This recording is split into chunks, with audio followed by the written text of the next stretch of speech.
Bug não é só um erro técnico, uma exception. Muitas vezes a gente aprende, quando está no começo da carreira ali, nos primeiros passos da programação, você aprende que bug é quando dá um erro aqui no seu Visual Studio. Você está debugando, pá, estoura uma exception, vem uma janelinha aqui mostrando o erro, a mensagem do erro.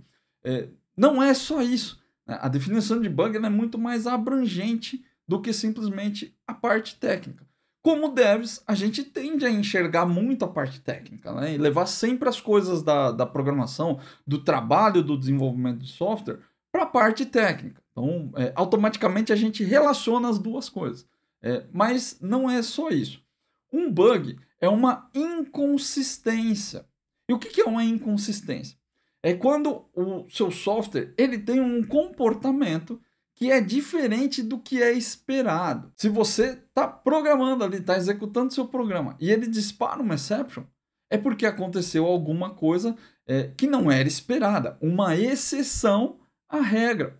E aí ele vai disparar uma exception para você. Por exemplo, se você está ali no meio de um fluxo tentando gravar um pedido, está usando o seu sistema, está tentando gravar um pedido e dá um erro de PK, um erro de chave primária lá no banco de dados. Isso vai disparar uma exception e talvez o seu código não esteja preparado para tratar essa exception e vai acontecer um erro técnico de fato. Vai vir uma mensagem na tela falando, olha, deu um erro de PK. Ou vai vir aquela mensagem esquisita lá do Visual Studio, né? Aquela tela de erro se você não tiver um tratamento adequado, mostrando a sua stack trace ali para o usuário. Então, erros técnicos, sim, são bugs. Mas temos outras coisas que também são bugs que não são exatamente erros técnicos.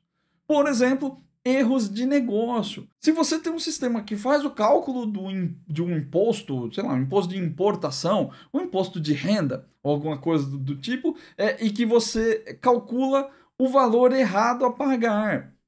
Se você estava esperando que aquele imposto para determinada situação desse R$ 100 para pagar, seu sistema calculou 120, ele tem um bug também.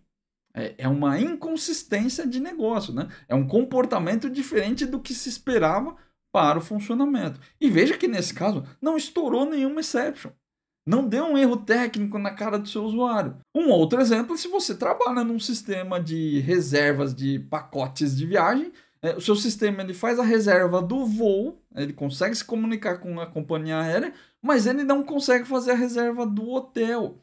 E aí o seu cliente comprou um pacote completo, ele viaja, quando ele chega lá no destino dele, ele vai fazer o check-in no hotel e a reserva não está feita. Isso também é um bug. Você colocou um bug em produção lá porque ele fez metade do processo e não fez a outra metade do processo. Um outro bug que é muito comum de acontecer e que muitos devs também ignoram isso como bug é um erro de infraestrutura.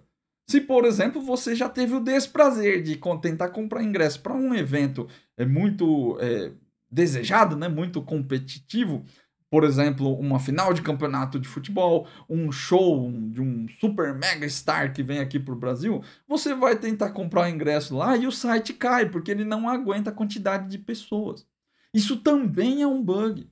Mesmo que seu sistema funcione perfeitamente com 2 usuários, quando você tem 10, quando você tem 15, quando você tem 100 mil usuários, o seu sistema não funciona. Isso também é um bug, mas é um bug talvez ligado à infraestrutura. Pode ser um problema de código, pode ser um problema de dimensionamento de infra, pode ser um problema de um monte de coisas, mas também é um bug. E você como dev, mesmo sendo um bug de infra, que é diretamente relacionado à infra, né, pode ser sua culpa também, pode ser que você fez um código ali que gera memory leak, por exemplo. E aí uma hora vai estourar se tiver muito acesso. Pode ser que você fez um código que não fecha conexões com o banco de dados. E aí, com 2 usuários, está tudo certo, funcionando. Mas quando chega a 50 mil usuários, 30 mil usuários, seu site não consegue mais segurar a onda porque ele começa a abrir conexões, não fecha nunca. E aí também dá um erro que parece ligado à infraestrutura, mas é um erro de código.